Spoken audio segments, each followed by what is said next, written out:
Go ahead and get started. If you didn't know, this meeting will be recorded, so you can view it later.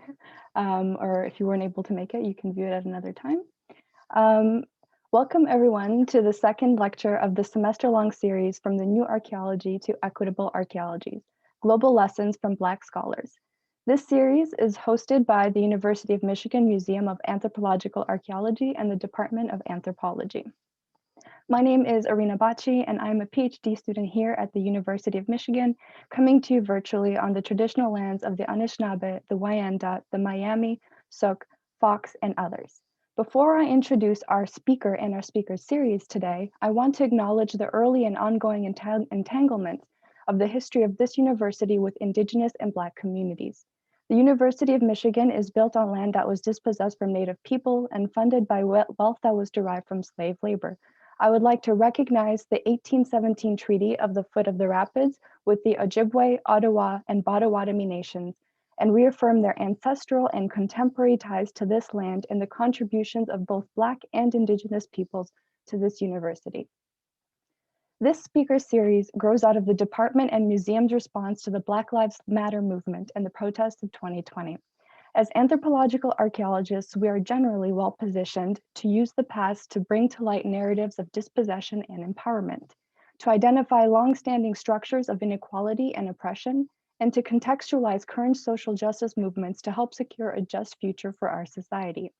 Yet, within our community here at UMA, little of our research speaks to the histories unfolding before our eyes and the histories that precipitated them. This speaker series then is an attempt to deliver the education this moment demands of us and the education that our university desperately needs. It is pertinent then that our lecture today, entitled A Historical Ecology of Slavery in the Danish West Indies, an Archaeology of Redress, also falls on the first day of Black History Month, which was created to highlight the history and contributions of African Americans in both the US and the diaspora. The title of our lecture series is in many ways a reflection to both the legacy of this museum and the department and our department, as well as the future we hope to chart. Given the role of our department and museum played in the formation of the new archaeology, our legacy has become enmeshed with it. In 1971, when reviewing what may perhaps be the most iconic volume of the new archaeology, Sally and Lou Binford's New Perspectives in Archaeology, Mark Leone said, "Suddenly, the new archaeology is everybody's archaeology." This lecture series is one of our initiatives working towards making that sentiment true, to become an institution that promotes and practices archaeologies by and for everyone, when it has historically not been the case. The faculty, students, and staff voted on a slate of speakers and collectively decided to invite 6 Black scholars whose research speaks to the topical, epistemological, and ontological diversity in archaeologies today. With this said, I am very pleased to introduce Dr. Justin Dunnavant, who is currently a postdoctoral fellow at Vanderbilt University and soon to be an assistant professor at UCLA this coming fall. Dr. Dunnavant is a leading figure in community research approaches to the archaeology of the African diaspora. His dissertation work critically examined issues of representation, tourism, and archaeology among the Wallachia of southern Ethiopia. His current collaborative and community-oriented project in the US Virgin Islands interrogates the relationship between ecology and enslavement in the former Danish West Indies. Along with his diverse portfolio of terrestrial projects, Dr. Dunnavant has also collaborated on numerous underwater projects, including as a consultant for the National Museum of African American History and Culture Slave Wrecks Project.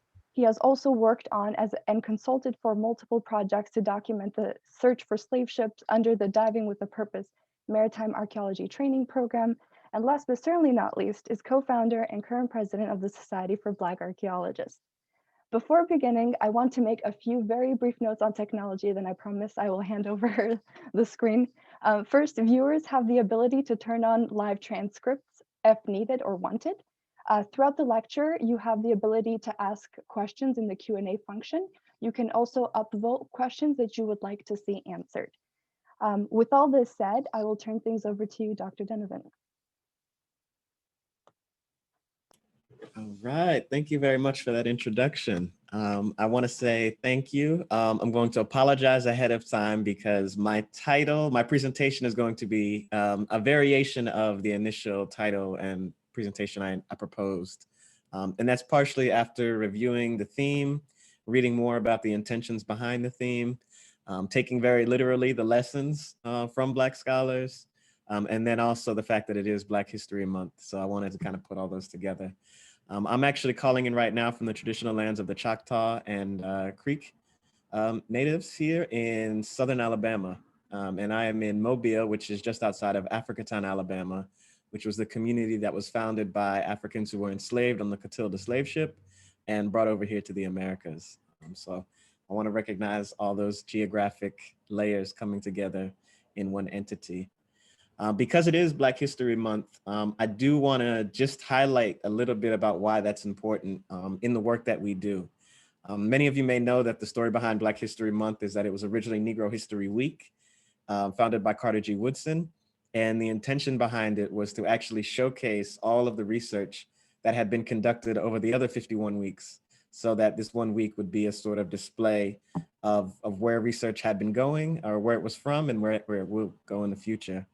So I want to kind of take those ethos as well. And while I will be talking about the research with the Ecology and Slavery in St. Croix, I do want to speak more to how that research is done. And I've been speaking with a lot of graduate students recently that are dealing with COVID-19 situations and trying to rethink and refigure what dissertations will look like in this new era and context. So I hope some of these insights can assist with that, and we can get a little further that into the conversation. I do want to open up with a quote from a scholar, John Henrik Clark, which I think is important for grounding a lot of the work that we do more generally. He said, "History, I have often said, is a clock that people use to tell their political time of day. It is also a compass that people use to find themselves on the map of human geography. History tells the people where they have been and what they have been. It tells the people where they are and what they are. Most importantly, history tells the people where they still must go and what still they must be." And so I think it's important that we foreground that as we engage in this work of trying to continue to uncover these histories from many angles. So again, thank you all for the invitation, for being here. You've covered the backgrounds. I normally throw this slide up just to lead into Q&A later if you want to talk about some of the different relationships that I currently have with institutions and some ongoing projects that expand beyond the scope of this talk. But we can get into that at another time. I do also want to highlight and foreground the fact that this week, today, we're kicking off a number of interesting events that we have put together. Society of Black Archaeologists is kicking off Black in Archaeology Week. And I want to thank everybody in the communications field of our organization for really putting this together and coming up with the concept and developing it. We'll be running a host of events on social media for the next 5 days. So you can find us on Instagram, Facebook, Zoom, YouTube, and Twitter. And just follow the hashtag Black in Archaeology Week, and you'll see what the latest event is for that day. We've also been doing a lot of work in partnership with Black in BioAnth, which is another initiative that will be doing a whole week of events from the 1st to the 7th. So we have a lot of overlap, as you may know. And so we want to highlight their activities as well. So hashtag Black in BioAnth Week to follow what's going on all those social media streams. And then this Wednesday, I'll be moderating a panel for our continuing Black and Indigenous Futures seminar through the Winogrand Foundation, our colleagues at the Archaeology Centers, and our collaborators in the Indigenous Archaeology Collective, SciAMS, Sapiens, and the Archaeological Research Center of Santa Cruz. And that's really going to be talking about sort of building out these alternative spaces within archaeology. We're calling them fugitive spaces. There will be translation in Portuguese as well. One of our panelists is from Brazil, so we're excited to get that international perspective. All right, so this conversation, I wanted to restructure it a bit, as I said before. If you all have seen this title of the initial talk, I've given it multiple times. You can actually look it up on YouTube and you will find the script for the talk that I've given. So I wanted to provide a slightly different angle. I want to talk about the work that I've been trying to do with my colleagues around capacity building, and then this concept of remind, remember, and restore, that I've been trying to think through, flesh out, and really integrate into all the work that I do and how it all relates into archaeology. I'll start with St. Croix and Estate Little Princess. So St. Croix is the island that most of the research has been conducted on. The Estate Little Princess is a specific field site. But there's a much larger background story to how this project all started and came about. So back in 2016, myself and my colleague, now Dr. Ayana Flewellen, were graduate students. We were working on our own separate projects. I was doing my dissertation work in Ethiopia, hers in Texas. And we were contacted by an organization called Diving with a Purpose. They had been doing work with the National Museum of African American History and Culture, and specifically the Slave Wrecks Project, mapping slave shipwrecks all over the world. And they contacted us because they hadn't encountered too many Black archaeologists. They wanted to know how we could begin to develop this field together and perhaps set up a training program to take terrestrial archaeologists and turn them into maritime archaeologists. And myself and Ayana were sort of the first two guinea pigs or test subjects in that process, with the idea that we would then build it out into a more formalized program. There were already intentions and the groundwork laid through the Smithsonian's work and National Park Service and other organizations to actually do archaeology down in St. Croix, one of the US Virgin Islands, traditionally known as II. And they invited us down to potentially set up a youth training program. So we built out a collaboration after initially going down there just for 1 year to test out different sites, see what community interests were and types of research questions they were interested in, and then settled on the Estate Little Princess as an ideal place to stage a training program for local youth with the intention of also setting up a longer research agenda and hopefully building out this terrestrial maritime joint program.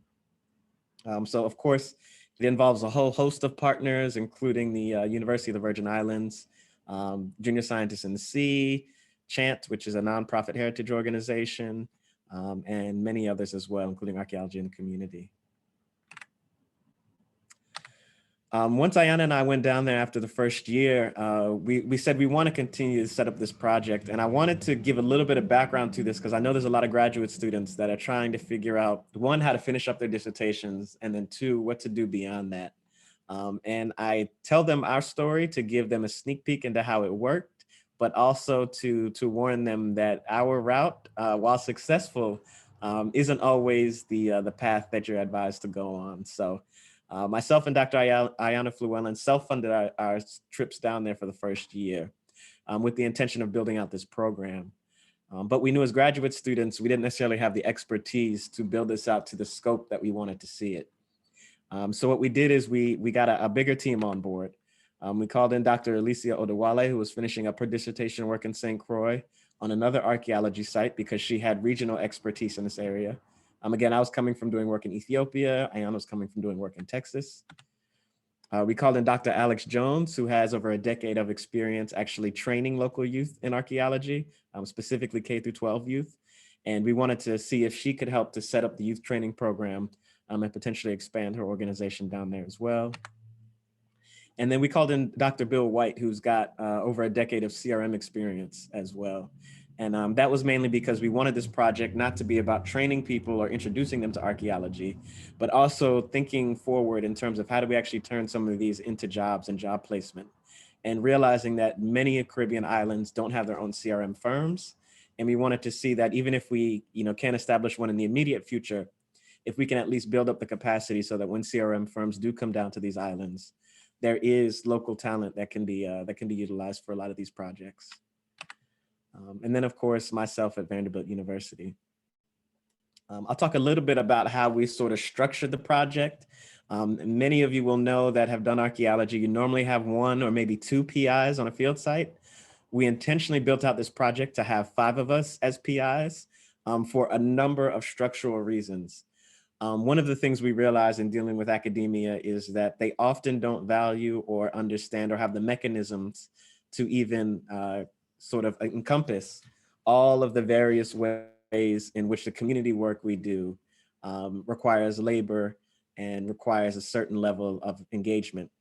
So we created 5 PI positions with the intention that we could rotate that PI position as needed. So if people are on the job market, and need to be listed as the PI of a field site. That's one way we can utilize it.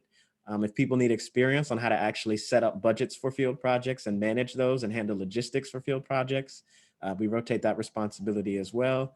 And then all of us, just getting different understandings and ideas of field methodologies that are best practices for the specific questions that we want to ask. So we're very intentional in that. We also did it for sustainability, realizing that there was a strong likelihood that many of us would get pulled onto other projects down the line. And we wanted to make sure that there was at least one project or one individual down there that could continue this further if needed. And good thing that we did that now. My research is taking me to Africatown, Alabama, where I'm calling in from. Dr. Alicia Odewale's work is taking her back to Tulsa, Oklahoma, dealing with the race riots. And then Bill and Ayana are able to actually stay down there and continue to do additional work at other sites, while Dr. Jones is continuing to expand archaeology, the community, to other areas. All of us also have our own research questions and research interests, which I'll get into a little bit later with my specific ones, but it was a sort of a series of conversations that had to occur in order for that to happen.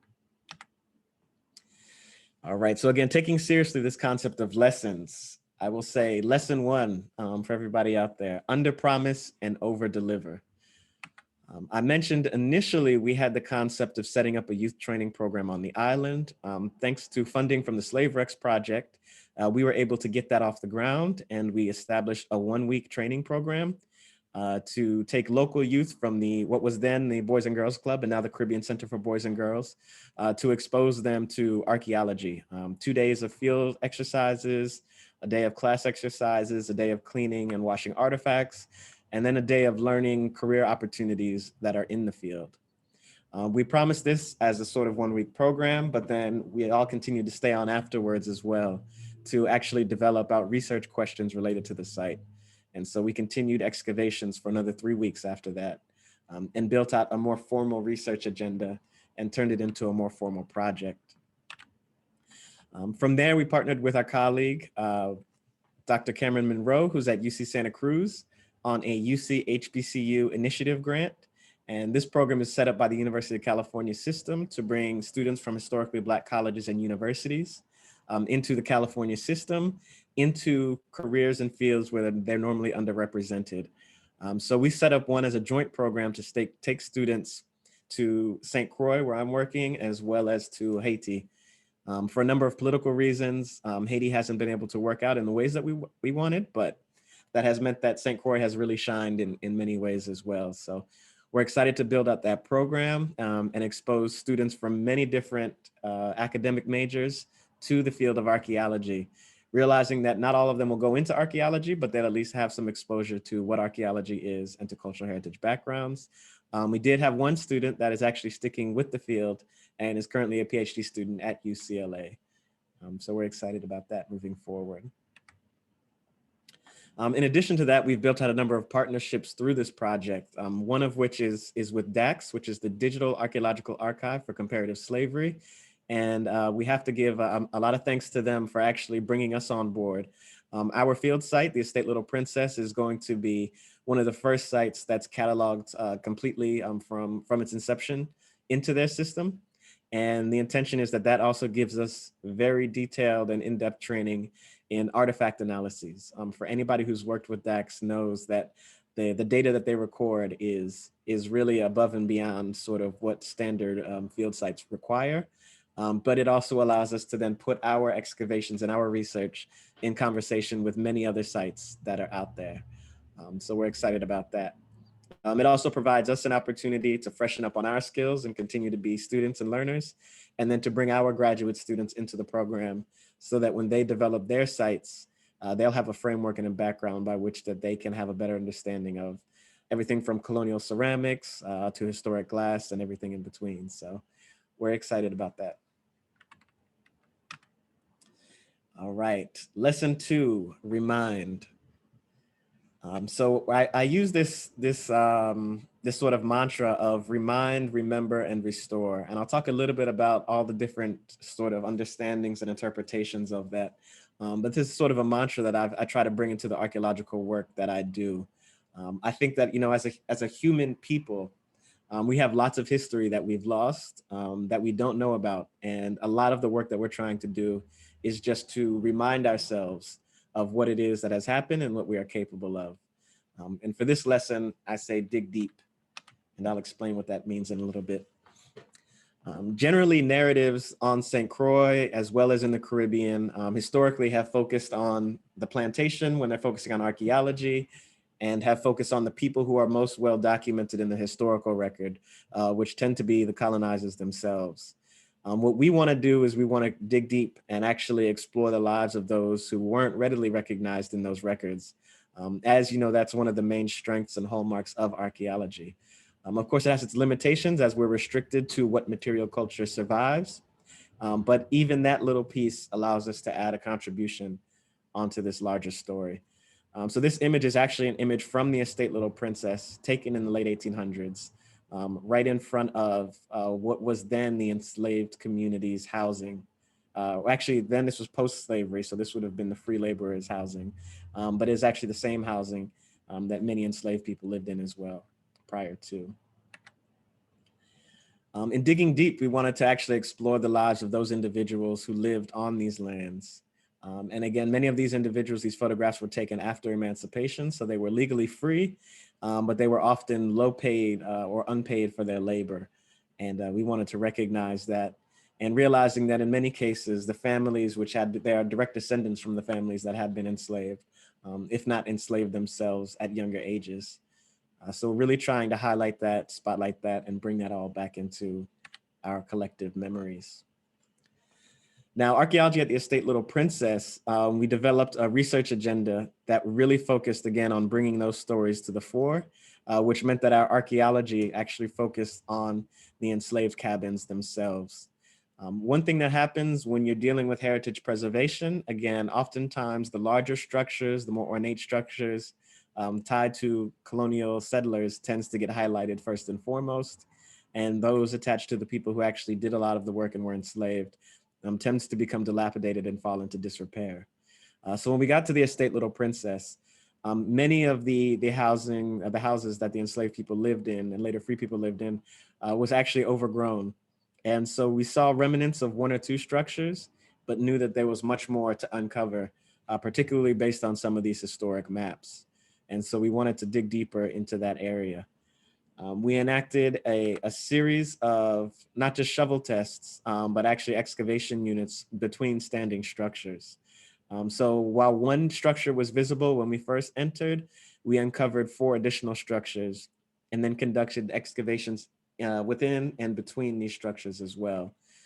These structures have different occupation patterns that we believe.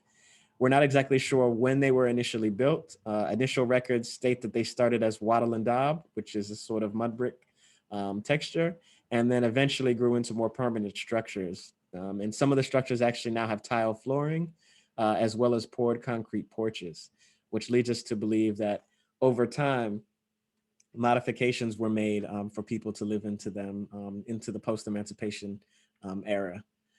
We conducted excavations within and between to try to get a better understanding of life in this area and in this community on a day-to-day basis. And as Dr. Whitney Battle-Baptiste points out in her Black Feminist Archaeology text, to understand the home space and the ways that the home space in and around these structures were used.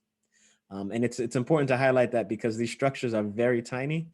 So mostly sleeping occurred in these structures, but the actual living occurred outside and in between. So we wanted to highlight that. The artifacts are still under analysis under DAX, and hopefully by the end of this year, we'll be able to get back to those collections and do some further analyses. But we are finding a mixture of colonial material from really all over the colonial world, due in part to the fact that the Danes opened up St. Thomas initially and then others to be free ports, which meant that trade between colonies could occur on a fairly regular basis in the 1800s. So we do find Danish ceramics, we do find European, French to some degree, and British ceramics as well. So it's a mix of many different materials coming into one plantation site over time. Perhaps most interesting has been the actual evidence of bedrock modification that we've uncovered through our excavations. And we weren't sure exactly how to read this evidence of bedrock modification. The soil is actually very shallow. So in less than 50 centimeters, you're actually on top of bedrock, which leads to a number of interesting questions to explore, everything from erosion that could have led to this, to ways in which people adapted to these circumstances of trying to build housing with relatively shallow foundations. And these bedrock modifications point to ways in which individuals would have actually modified either structures attached to their housing or created structures that were freestanding in between. We know from from the archaeology that we find historical material within these bedrock modification post holes. So we do believe that they were used for posts.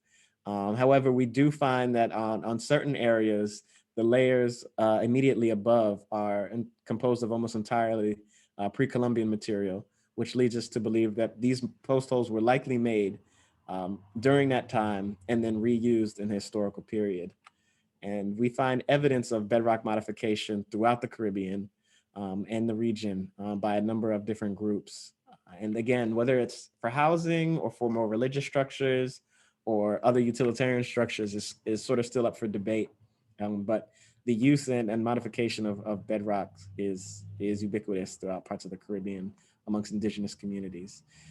So in thinking through this, I think it's important to highlight some sources. There's been a lot more work now in geography and in literary studies that's really highlighting this connection between Black and Indigenous geographies and the ways in which they overlap, they interconnect, and blend together. And so Tiffany King in her book, The Black Shoals, has really done a good job of using the shoal as a literal and actually metaphorical way for us to explore how it is that Black and Indigenous communities engage with and come into contact with each other.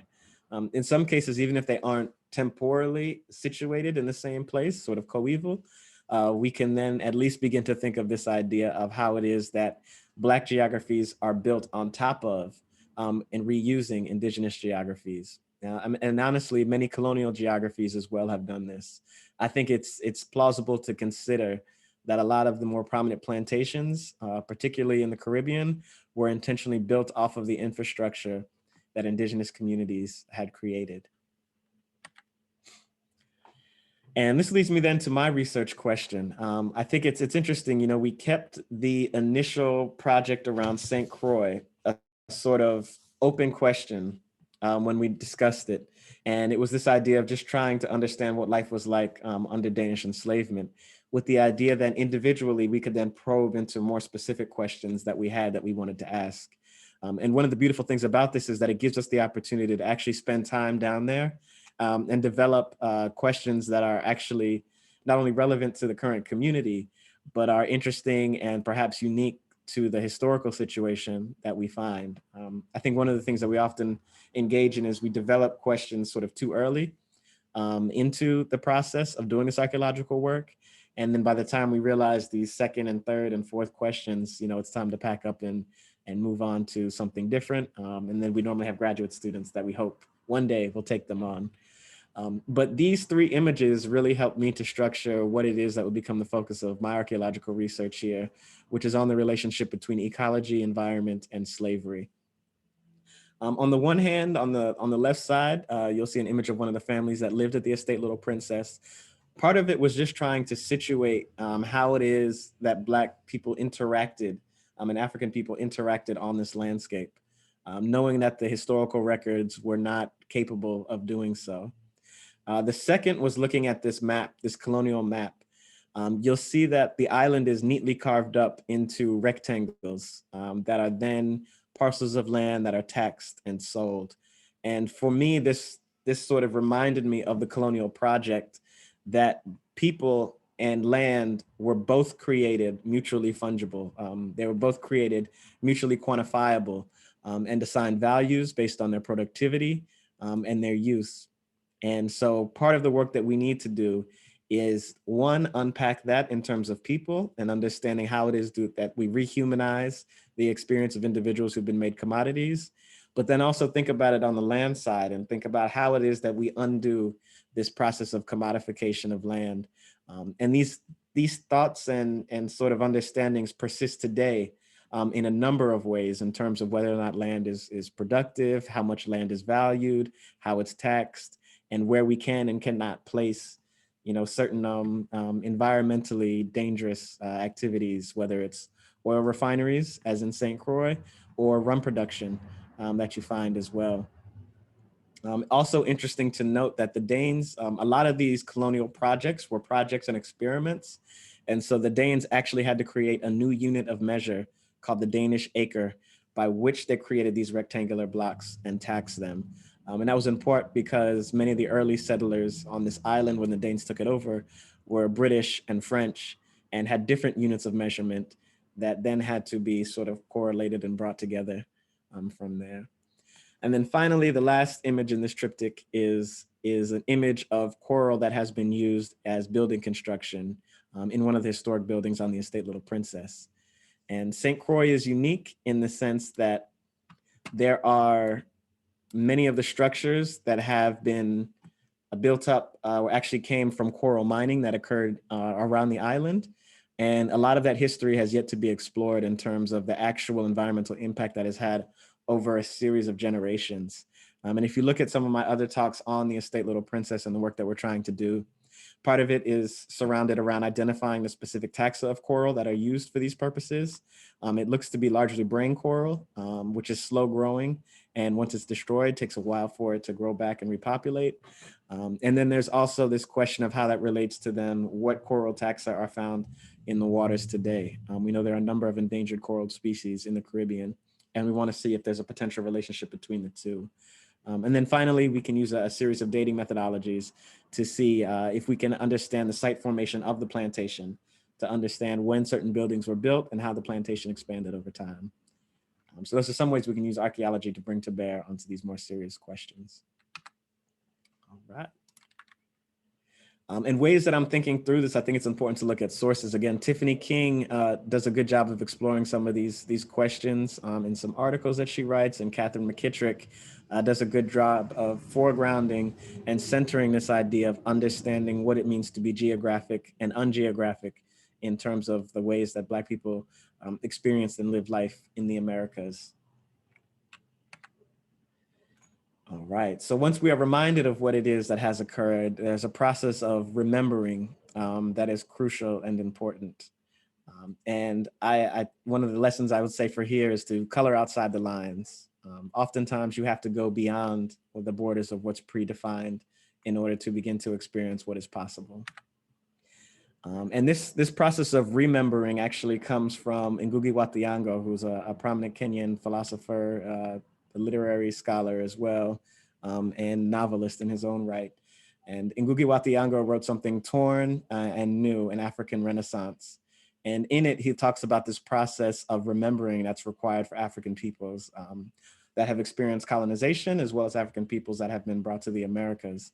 And it's literally a remembering in the metaphorical and literal sense. So pulling pieces of past and of culture that have been disarticulated back together and realizing that that might not come back in the same form, but the fact that it is a process that needs to occur and the different stages by which that happens. So he talks about the process of mourning and it requiring an understanding of the loss that occurred and a whole host of other things that I encourage you all to read and check out some of his work if you're interested. I also pull from a number of other scholars in thinking through this. Saidiya Hartman, Venus in Two Acts, is a prominent article that talks a lot about what it's like to do critical fabulation, or this idea of thinking through what the experiences would have been like for individuals whose actual traces of their narratives are nothing more than a few lines in much of the historical texts, and using historical documentation and similar experiences to kind of frame that. Black Metamorphosis, which is an unpublished piece by Sylvia Winter, where she probes deeper into this idea of what it means to be a, quote, new native in a new world, and how it is that African peoples are indigenizing themselves in the Americas. Not to say that they're the first people in these lands, but to say the ways in which they are making themselves and holding themselves responsible as stewards to these contemporary lands and what that means. And then finally, Stephen Best and Sadia Hartman, Fugitive Justice, they talk about this topic of redress, which is an important topic that I'll touch on a little bit later when I talk about restoring. And this idea that redress is something that is never possible, but striving towards it is a goal and an end and a means in and of itself that we need to strive to attain. All right.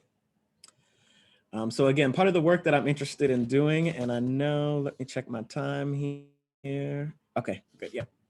Part of the work I'm interested in doing is actually trying to resituate what the Black experience would have been like geographically and temporally. And so in order to do that, we again have to first recognize the loss. So recognize the ways in which colonial maps committed what some have called this cartographic violence, or this erasure of Black life through their mapping. Again, we see the clearly defined linear squares and blocks. And then the one place where we do find sort of independent, autonomous Black life is listed as uncharted ground. And this was actually the site of Maroon Ridge, which would have been the Maroon community that occupied this land on St. Croix during the enslavement era. So how do we begin to map these people onto a landscape that wasn't technically mapped during the colonial administration? And this is where we need to color outside of the lines. And so part of what I've been trying to do is actually map Maroon geographies. Again, these are geographies that in many cases were intentionally left opaque and unknowable because it was imperative for the maintenance of freedom. And we do that by turning to the ocean and to ocean currents. Historian Neville Hall talks about maritime maroonage and actually coins the term as individuals who were Maroons that then fled one island towards another one.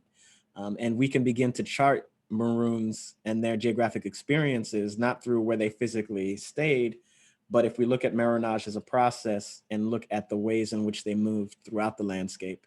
So ocean currents now become a Maroon geography, and the ocean becomes a maritime geographic location that is ripe for critical exploration of the African diaspora in the Americas. So some work that I've done recently is actually using ocean current data that's readily available through ArcGIS and through Esri to map ocean current patterns and how they would have varied over time. So I just basically did a quick month-to-month plot from the northwest coast of St. Croix near Maroon Ridge, and charted used a particle flow model to say that if you just dropped a bottle, they call it a message in a bottle API, if you dropped the particle into the water and let it float, where would it naturally go based on the ocean currents? And there's a number of factors that would affect this, some which can and cannot be mapped, including wind patterns and other specific events. But generally speaking, you do find three different patterns where they clump, all leading towards Puerto Rico and the island of Vieques. And it leads to northern Puerto Rico during some months, sort of central eastern Puerto Rico in other months, and then southern Puerto Rico in other months.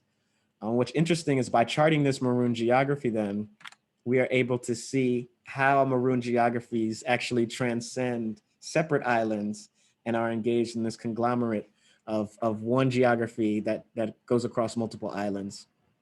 So today there's actually a large African descendant community in northern Puerto Rico, just east of San Juan, in an area called Luisa and Peñones.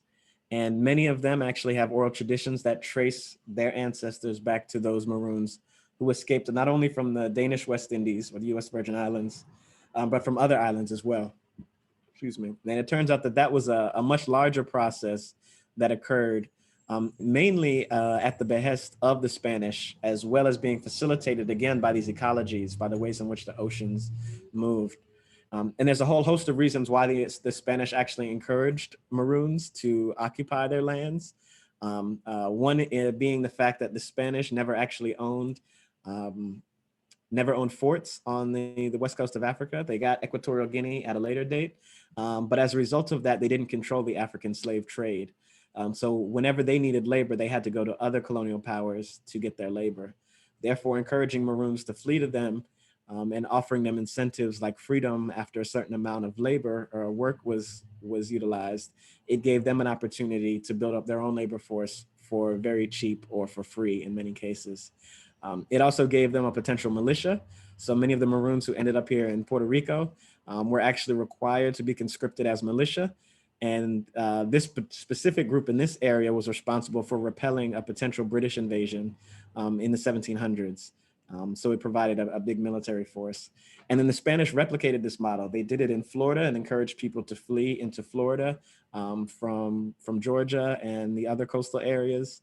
They did it in South America as well, and throughout the Caribbean. So it's an interesting sort of angle as well on colonialism and how it works, and then causes us to, in a paper I'm working on right now, to rethink of Maroons as actually significant political actors during the colonial period, and the ways in which different colonial powers tried to utilize them, and then the ways in which they also sort of navigated that fungible space to attain their own freedom and abilities.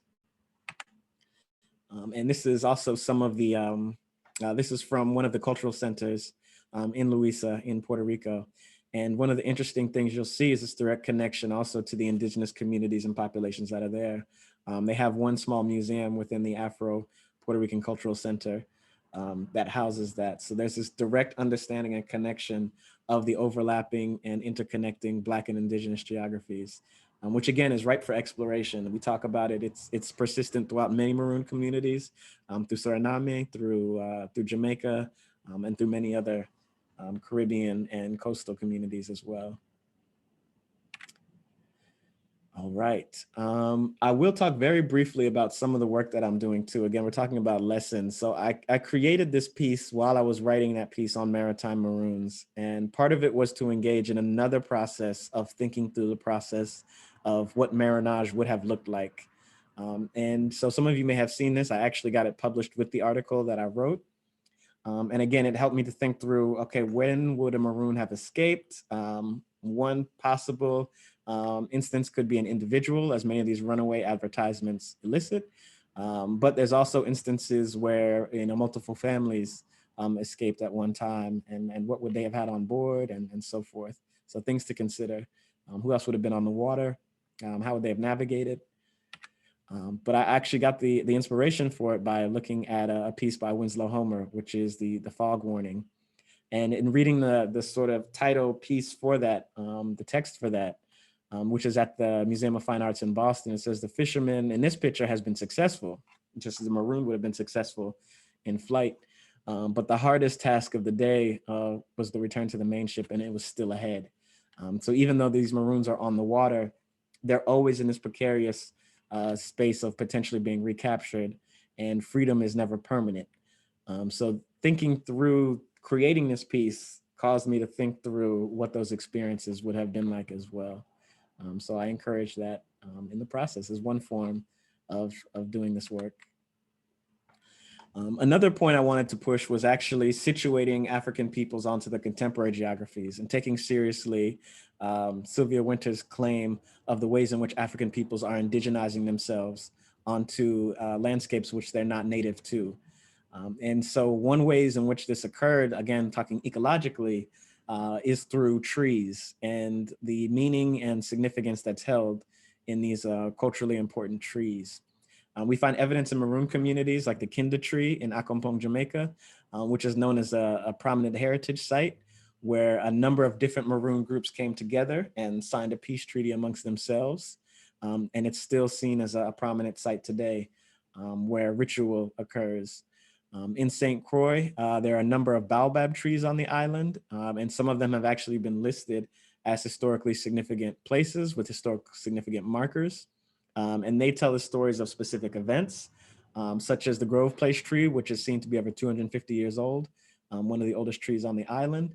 And it's under this tree that, again, the rebellion of 1878, Queen Mary Thomas was actually burned at that tree. So it's a holder of memory and of place, and helps us to chart an African geography onto a landscape that has traditionally been defined by colonial maps. So to engage in this work more fully, I've actually partnered with the University of the Virgin Islands and Dr. Chinzira Kahina Davis to talk more fully about engaging students in this process of mapping these alternative geographies in the literal sense. So these are just some of the interesting trees and ways that trees have been modified throughout the island. And we engaged this last semester on a socially distanced exercise where students were asked to gather their cell phones, take pictures of these trees, and begin to collect oral histories around some of them.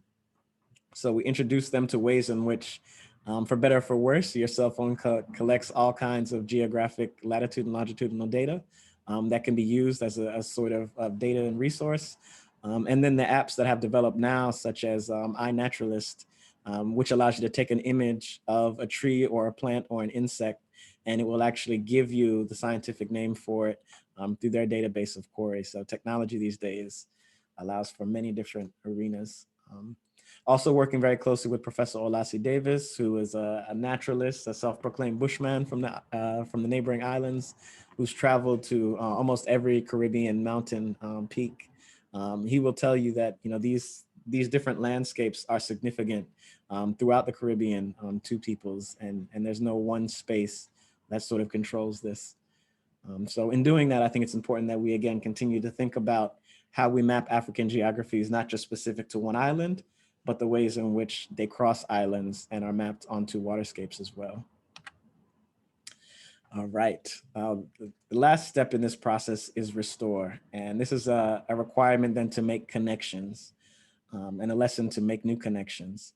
And restore really comes out of this idea. As a researcher, me and my colleagues weren't happy with the idea of just identifying the issues that occur, but wanted to actually engage in some sort of physical activity to help to offer some sort of redress or restoration to issues that we did not create, but issues that we believe we can have an impact in helping to correct. And so that's when we took seriously this process of restore. We've been working with Diving with a Purpose for the last few years now.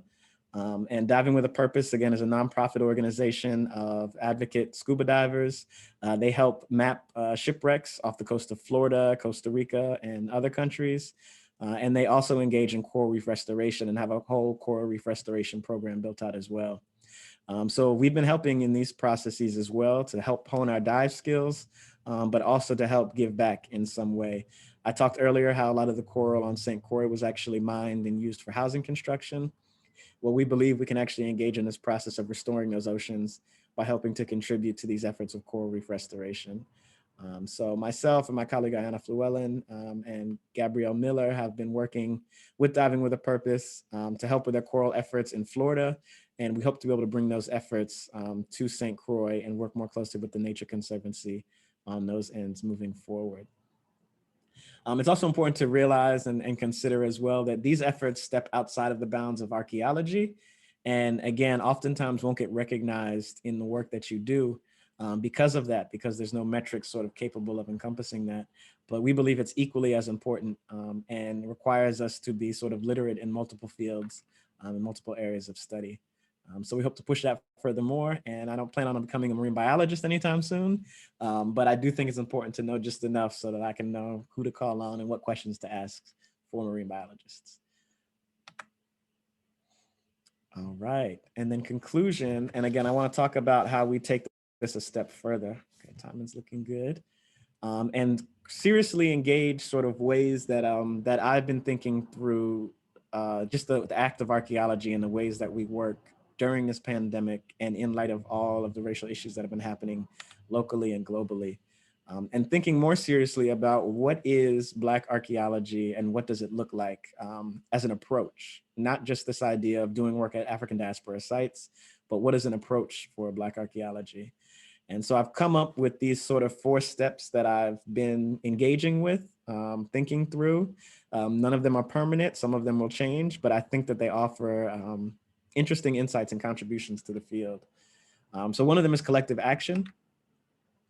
And that's this idea that we have to, in whatever we do, continue to engage in our research collaboratively and make sure that we're building capacity for others to take over and extend beyond what it is that we're capable of doing. So these are some images from students that we brought down to St. Croix to engage in the terrestrial archaeology work that we do and exposing them to an introduction to scuba diving field now. And actually since then, Joel Humphrey has become a certified scuba diver, is becoming a certified scuba diver. So we hope to get her in the water and start doing some maritime work soon. The other tenet of this is sort of collective study and realizing that the work we're doing is not in isolation. And collective study doesn't just mean talking to other archaeologists working in other fields and reading archaeological literature, but collective study in the wider sense of reading literature and fields and scholars beyond our disciplines. So these are actually just some of the texts that we have read within the Society of Black Archaeologists study group. And we've been meeting for over 6 months now, every other Thursday. Reading different texts with different members. Some people are academics, some people aren't. And thinking through this process of what it is, the significance is the work that we're doing, and where it is we need to push in certain directions based off of the skills and expertise that we have. So a lot of the discussions around Ngugi wa Thiong'o actually came from reading in that study group collaboratively with scholars. Two other things that I'm trying to explore more fully. One is the ways in which we incorporate fiction into the work that we do. A number of scholars in Black studies have already been doing this. You'll see a lot of scholars, particularly in Black geographies, are pulling from poets and other writers and the ways in which they engage these histories and narratives around African descended people in the Americas. One way in which I did it in one of the more recent articles I drew from was by looking at Glissant's novel, The Fourth Century, which is really a story of Maroonage and the relationship between the Maroon and then enslaved. And it's sort of set in this feud that occurred on the slave ship that extended beyond as two families grew over the generations. And thinking through the novel allowed me to reconceptualize this idea of the relationship between time and space. And so Glissant talks about this idea of 4 centuries and the idea that a century encapsulates both a temporal designation as well as a geographic designation. So the sea we cross is a century, the forest in which the Maroons lived is a century, the coming down from the hills is a century, and the coast in which you've been disembarked is a century. So those are all sort of centuries encapsulated in that 4th century. And then what does it mean for us to do archaeology knowing that we reside within this 4th century? Or do we need to expand beyond and think about potential 5th century? So I think that's an interesting way to think through it. And then visual art as well. I told you how I made that visual art piece for the Maritime Maroon project that I did. But a lot of that came through actually reading narratives and listening to interviews from visual artists as well. One of which that I heavily influenced by has been Romare Bearden and Romare Bearden's collages, and just diving deeper into how it is that Black artists operated in the 1920s and 30s and beyond, and realizing actually their relationship to Black scholars around those time periods is significant. A lot of these individuals lived near or with each other, and oftentimes were in direct communication and conversation with one another, and they heavily influenced each other as well. So just some readings about Toni Morrison's reflections on Romare Bearden's work. She said that it was his use of collage that allowed her to think about abrupt stops and unexpected liquidity in ways that enhance a narrative. And it really caused her to break down this linear idea of a narrative having to have a beginning, a middle, and an end, and the ways in which that conceptualization allows you to really get at new and interesting stories. And then the ways in which Romare Bearden was able to take the fractured elements of Black life and bring them together to demonstrate them as layered, which I think is also important for us to consider. So if anybody who's seen Romare Bearden's work, you'll know collage features heavily in his work. And the backstory to all of his collage work is he actually created a whole practice around doing collage work because he wanted to do more collaborative art projects with other well-known artists. The other artists in the collective that they were in weren't really interested in it. So he ended up just going off on his own tangent and ended up becoming a prominent collage artist. And that is it for the talk, and a number of potential events again to keep an eye out for as we move forward in the week. And I'm happy to take questions and talk further.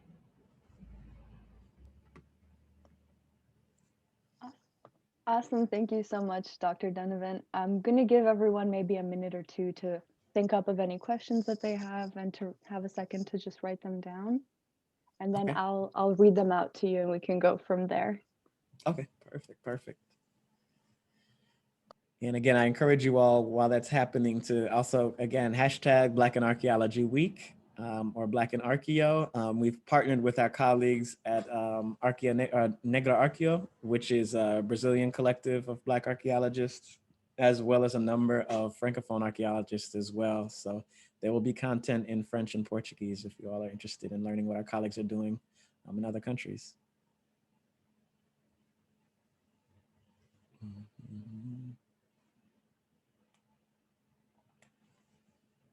While we're just waiting for questions to come in, I was wondering if I could ask you a question that came to mind. While we were looking at some of your presentation, you talked about the mapping and how different communities were left out via the colonial mapping. This is something that's super interesting to me because I am a GIS tech and I think a lot about representation and how that plays out. So is there a project or a way of like addressing this in the future? So how you're going to use this new data that you're collecting to sort of redress or sort of rectify these images that people were originally left out of? Yeah. I mean, I think part of it, what I want to do for the larger book project is actually map indigenous markers that have been excavated through archaeologists. So looking at prominent indigenous sites on the island of II and seeing how those literally map onto significant sites of the African diaspora and then significant sites today in terms of the colonial legacy, and seeing the ways in which they overlap, and seeing if there is intentional reappropriation of certain areas and what that means, and then ways that we can begin that process of reclaiming and what that looks like. So yeah. Cool. Yeah, that sounds super interesting. Can't wait to see more about that. Yeah. Okay, so we have quite a few questions now, so I'll begin reading them. So the first one we have from an anonymous attendee. They ask, do you think that some of these structures you excavated, the postholes and infrastructure you mentioned, were originally used by the colonizers in an early enslavement of the indigenous peoples in the area? You know, that's a good question. So I think this requires some more seriously unpacking that I think is beyond the scope of what I'm capable of, but definitely a project I'd like to contribute to. And that's, what was that experience like for indigenous people in that initial contact phase? Because many of the historical records talk about Columbus and others came, they were native peoples here, and then they died off within the first few decades. And I think to me, that's just too easy of a conceptualization to come to terms with. I think a lot of individuals probably were encountered by Europeans, they fought back, and then in certain instances, they probably fled to other islands. And then some of those islands they fled to then caused them to flee to other more permanent territories in South America and Central America. So I think you may be finding that a lot of these indigenous communities that they say are now extinct from the islands, in addition to sort of being intermixed with Afro-descendant populations, are actually intermixed with indigenous populations in Central and South America. I hope genetic work, I'm hoping will be able to provide some evidence into that, and then maybe some archaeological work moving forward. But I think it's an interesting question to explore. There's no written accounts of indigenous people being enslaved in the Caribbean, but that doesn't mean that it wasn't possible. Yeah, exactly. Thank you for that. Mm-hmm. Let's see. We have a comment saying, excellent presentation. Yep. Another comment or question, how can we support the research and the efforts that you're undertaking? That's kind of a broad one if you want to take it on. Yeah, I can take that on. Yeah, I mean, I would say always, fiduciary support is important, not for myself, but for the organizations that are engaging in this work. So Society of Black Archaeologists, Negra Archaeo, a few of these other organizations that are forming that are trying to build capacity. Those are good ways to contribute financially. The Indigenous Archaeology Collective is another one. But then if you want to engage in this work and you're an actual researcher, I would say continue to read widely, and highlight this work and these methodologies and the ways that you do your work. I know oftentimes people ask, like, what materials can we use? Or do you have a list of books? And honestly, I think it's like in the process of doing art, the beauty of it is the actual process of doing it and not necessarily arriving at a conclusion or at an answer. So I would encourage you to sort of be creative, be exploratory, get together, collectively study, and do that work to support the mission. Your next question is from Dr. Stacy L. Kemp. She says, I really enjoyed this presentation and asks, what do you think are the challenges of toggling between different forms of media, for example, photography, artwork, literature, and archaeology, to tell stories about the past and marginalized communities in particular? Great question. I think the main sort of issue that stands out is having to be literate in all of these different media and fields. And I mean that in the literal and figurative sense as well. I'm not a good reader of fiction. I'm not too interested in fiction, but I'm forcing myself to do it more intentionally, more heavily this year, and learning about the different practices that novelists engage in and the reasons why they do the works that they do. I think in this way, Toni Morrison's a good person to sit with and to listen to. She's given a lot of insightful interviews, and she's written a lot of nonfiction text that provides background into why it is she does the work that she does, and the figures that she centers, and the way she can write an entire novel centered from the perspective of a ghost, and the ways in which that gets into the quote unquote interior lives of Black folk. So that's a challenge, because then you not only have to be literate in it, but then you have to translate it to other disciplines in a way that's understandable. And to me, that's one of the bigger challenges in terms of how do I translate literature to an archaeologist or to a historian that is trying to read it in the literal sense and wants to either determine whether or not this is a factual understanding of what really occurred, when really the goal is not to do that, but it's to think of multiple possibilities and think about the benefit and utility of that. So those are just some of the challenges. It also takes a lot of time. So stuff comes slower, but I think it can be much more meaningful when we do that work. Your next question, first, thank you for a fascinating presentation, Justin, from Krista Rosowski. She says she enjoyed the emphasis on the importance of reading and learning from scholars outside of archaeology. And there's certainly a lot to learn from colleagues in geography and literary studies, etc. Her question is, I'm curious to hear your thoughts on what you think archaeology and historical archaeology in particular can contribute to those disciplines, so what we can contribute to the disciplines we're borrowing from. Definitely, that's a great question. And one of the beautiful things about engaging in this collective study process is a lot of times it's the geographers and the literary scholars that will tell you what it is that you can offer to them. And one of the biggest things they tell us is archaeology offers a material record for us to actually look at, explore, and contextualize. So we work very closely with different artists, and we have artists as friends and colleagues. And a lot of them tell us, that the actual artifacts you excavate, we're really interested in. Because when we're trying to think about our art practice as people of African descent, our reference points are to whatever's in the museums or available on display. And the fact that we have a material record that we're actively uncovering of day-to-day uses and day-to-day things that individuals crafted and created lets us look at things like, handcrafted ceramic pots as art practice. And so they'll tell you like these are things that we're really interested in looking at and exploring.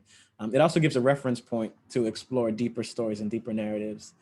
So when we find gun flints and bullets in a slave cabin context, we begin to think about, well, what would that look like to a novelist that now has to contend with this fact that these people likely had access to guns, but for whatever reason wouldn't have revolted. Why not? What other factors were at place? So all these narratives sort of come together in important and interesting ways. Yeah. We have many people who'd like to hear more about your current research in Africa Town, if you can comment on that. Yeah, I think I can comment on it. Yeah, it's all public knowledge now. So I'm in Africa Town, Alabama right now.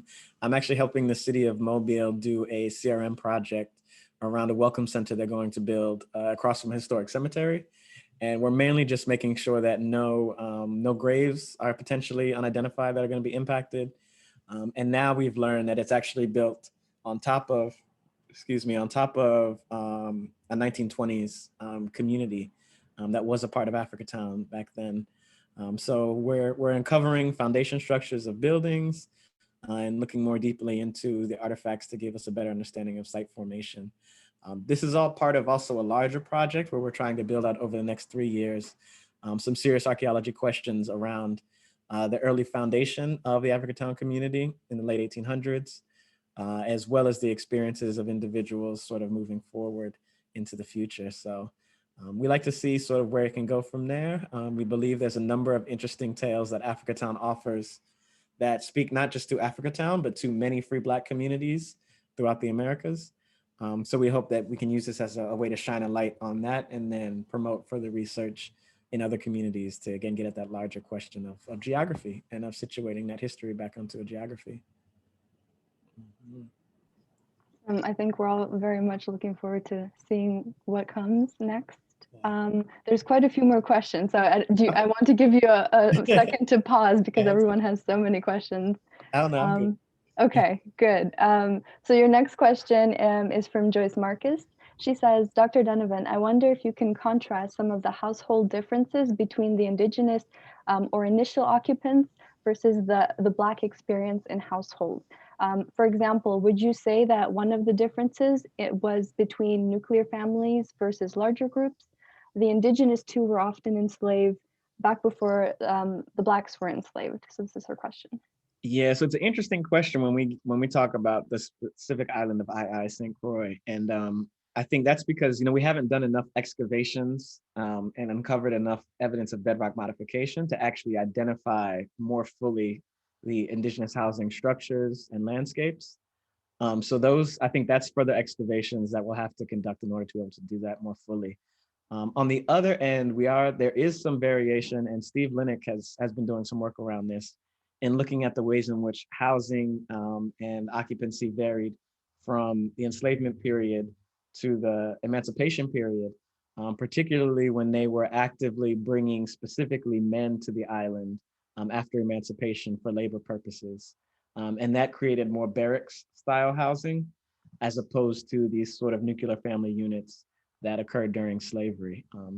It's very interesting. St. Croix and the Danish West Indies are a unique case in many instances. The Danes were actually the first European power to abolish the transatlantic slave trade. So even before the British, they did it as a 10-year gradual process. So they notified everybody in 10 years we're going to abolish the slave trade. And as a result of that, it caused a huge influx in people purchasing enslaved African women and trying to sort of get their numbers up so that they could be self-sustaining. So it's a whole, that completely, again, restructured family units on the island. And there's a whole host of other instances and things that occurred on St. Croix that make it an interesting case study that we can't necessarily say occurred ubiquitously throughout the Caribbean, but that we can explore as unique cases of how things differed. And it's really interesting that you have the historical narratives or like the historical record to get that perspective that sometimes you wouldn't pick up right away from the material record on its own. Right, right. So your next question is from Alicia Hall, and she says, I'm wondering if you could talk a bit more about the state of former plantations today in St. Croix. It was striking to me that you were able to do the type of excavation as I'm more familiar with former estates in Jamaica, where the former geography of the enslaved cabin and hospital were repurposed for water parks and other tourist attractions. Yeah, so it's a similar phenomenon in St. Croix as well. St. Croix's tourism isn't nearly as developed as Jamaica, but it is still there. The main problem we see with the plantations is, well, one, nearly the entire island was divided into plantations. And so there is a large proliferation of plantation style housing. And it was built out of this sturdy coral and bricks. So many people repurposed the structures instead of tearing them down to build new structures. There wasn't a whole lot of wood on the island, and we could talk about that as well in the environmental angle. A lot of that was cleared off in the initial years, and they actually had a scarcity of wood for building construction. But a lot of these former plantations are either privately owned or owned by corporations or entities. A number of privately owned plantations have actually been repurposed into households. The estate Little Princess where we work is actually the headquarters for the Nature Conservancy. So they've repurposed the Great House and the hospital to be offices for those structures, which has left the cabins that we're exploring sort of in a dilapidated state. And it was a vacation home prior to that for a wealthy family. So it's gone through sort of all of those iterations. St. Croix also falls under federal laws around heritage preservation, which get enacted and protected by varying degrees, depending on various contexts and situations. But I think that there is a sort of level of understanding and care around the preservation of some of these structures, because of the sort of the histories that they have behind them and some of this federal legislation that's there to protect it.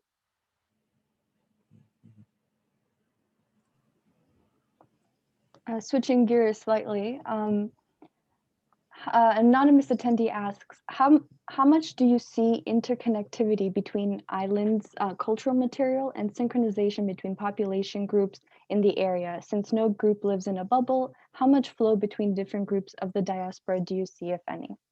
Yeah, it's interesting. I mean, it's clear that there's a lot of interaction between islands.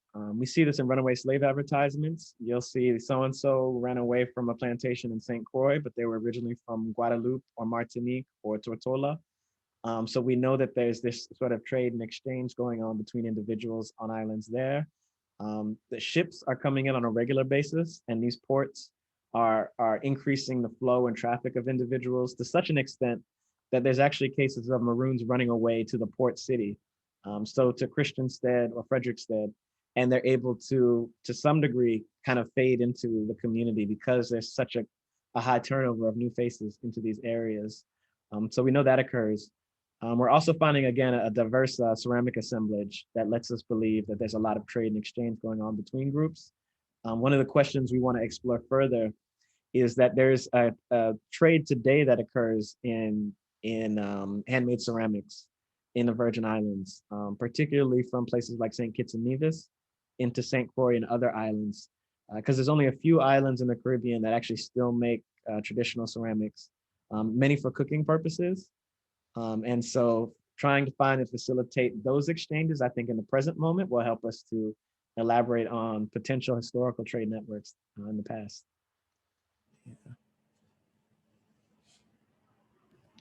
That is so cool. Has anybody ever maybe done like an observation of the different maybe pottery centers that are still like forms of production that are still being done, like modern potters? Yeah, there's been some work around it. I believe Mark Hauser was looking into it a bit. Todd Allman is looking into it a bit. And yeah, there's been isolated pocket cases, but again, it hasn't been done on this, I think, this wider multi-island scale that it needs to. And again, that's a bigger collaborative project that hopefully will come about. Switching gears again, going to visual art, slightly switching gears. An anonymous attendee says, I like the use of visual art as it makes you conceptualize outside the tangible on a personal level what was going on and think about people's experiences. Does it help with empathizing with people from the past? Most certainly, yeah. It's interesting because I think as much as it allows you to think beyond, it also shows you the limits of what is. And so for me, I think you're required to sit for just taking that maritime maroon case, you're required to sit through and think about what would this individual had to have experienced at this time to build this area. Similarly, I have other ideas for other projects that are coming about. Landscapes, and you have to think about how landscapes would have been modified. You have to think about how to represent them, and then what are the limitations once you represent it? What do you lose from that representation, or what are you unable to capture? So in many ways, for me, it provides an alternative archive to think through and empathize with what those experiences would have been like. I find it, deeply important reading fiction as well, because fiction allows you to really get deeper into this idea of what were the intimate motivations that people were going through. And I've done a lot of this work in reading Glissant's book, The Fourth Century. He talks about, a lot of times marronage was an act of desperation as opposed to liberation.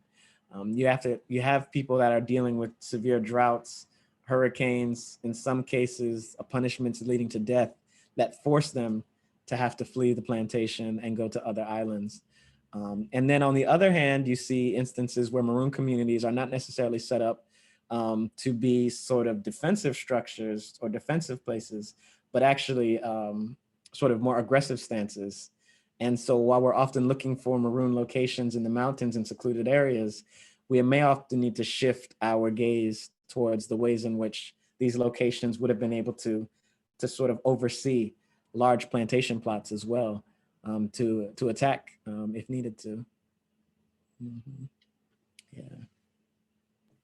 We're almost there. We have a few more questions and comments. Many people thank you for your wonderful presentation. Matthew says, thank you for your time. I appreciate the talk and I learned a lot and found some sources to explore. I want to echo Matthew because I wrote down a lot of books to look into after this. And Stacy Camp also thanks you for your time and for your wonderful answer. And says, great work on your research. Thank you. Another attendee says, thank you for your presentation, Dr. Dunnavant. You have a wealth of skills. They ask, for graduate students, can you talk about the process, classes, mentoring by which you received your training? That is a great question. Process classes, yes. So a lot of my training came outside of the classroom. And I can't stress that enough, especially for graduate students. So I'm in multiple study groups at the moment, especially with Zoom, one of which is a study group that I've participated in since undergrad. And it's been going on for the last 15 years. And it was a group, the Kwame Ture Society is a Africana Studies study group comprised of undergraduates at Howard University that still continue to meet today. Alumni are graduate students. Some of them are fully employed outside of academia, but we still continue to ask and build around these questions. I think that is very important in terms of my intellectual sort of tradition and maturation. Also tied to that, and this is something that I often quote CLR James on, is your physical engagement with community and the work outside of the work that you do. So CLR James tells a story about when he wrote Black Jacobins, which is a Marxist interpretation of the Haitian Revolution. And he says he wrote that book while he was in Eastern Europe as a Trinidadian journalist, later turned communist organizer, labor organizer. And he said he couldn't have written that book from anywhere else other than Eastern Europe about the Haitian Revolution, because he was actively engaged in dialogue and Marxist community in Eastern Europe. And that's what it is that gave him the lens to do that work. So part of the work that I'm trying to do now is to get more heavily involved into sort of the environmental justice movement, because that is a critical point where we can begin to, once you engage in that work, you learn the language, you learn the importance of, what questions need to be asked and how they need to be asked. And that really helps to shift and guide where your research trajectories will go from there. There were a number of classes I took as an archaeologist, grad student. I took more cultural anthro classes probably than most of my other colleagues, but that's because that's where a lot of my interests lay. And then I was able to get a lot of the archaeological actual ceramic analysis experience and so forth, thankfully through collaborations with organizations like DAX. So again, there's a requirement that you're not going to learn everything you need to know in graduate school. I tell people graduate school is, the first year is like boot camp. So they just push you to see how you'll survive. And then the graduate school experience is just to demonstrate that you can take a project from start to finish and not completely mess it up. The skills and talents you'll need to continue on in your career, you'll develop over the years. So hope I didn't rustle any feathers with any advisors out there, but yeah. Oh, not at all. And as a current graduate student, that's very comforting to know. We have two more questions, a question and a comment. Jay Hagler says, could you tell us a bit more about the story of Africa Town and the associated slave ship, if that's something you can comment on? Yeah, definitely. So yeah, Africa Town is a community that was founded by the descendants who came to the Americas on a slave ship called the Clotilda. And the Clotilda is the last known slave ship to enter the United States. It came in off of a bet after slavery was officially abolished between two individuals. They bet that they could actually take a ship to Africa, purchase individuals, and bring it back to America. And they did that. They brought this group back to the Americas. It was just a few years before slavery actually ended. So they were brought to Mobile Bay here in Alabama, sold up the river. And then after slavery was abolished, they came back to the area where the slave ship departed from and established this community called Africa Town, Alabama. Zora Neale Hurston actually did an interview with one of the original survivors from that ship. And it's published in a book called Barracoon, which came out recently. there's a whole history behind why it wasn't published earlier and her desire to keep it in the vernacular language. And then a number of other scholars, Sylvain Diop and others have written, a number of books around the experience and around that story of Africa Town. The Cotilda was recently found, I think 2 years ago now. And there's been a whole host of events that have come about as a result of it. So we're looking forward to uncovering more of the story moving forward. And our last question is actually a comment. Brian Stewart says, many thanks, excellent and thought-provoking talk, really enjoyed it. Okay. And I think that wraps up our Q&A unless somebody has a last question they'd like to ask. In the meantime, I want to encourage everybody to check out the events that are up on the screen, write them down, go check them out. And I want to thank Dr. Dunnavant for your time and for your wisdom and for speaking to us today and telling us about your research. So thank you very, very much. Yeah, no, thank you. I appreciate it. Thank you all for coming. And I think that's it, everybody. Have a wonderful day. Enjoy your Monday. Wonderful week. Happy Black History Month. Thank you. You too.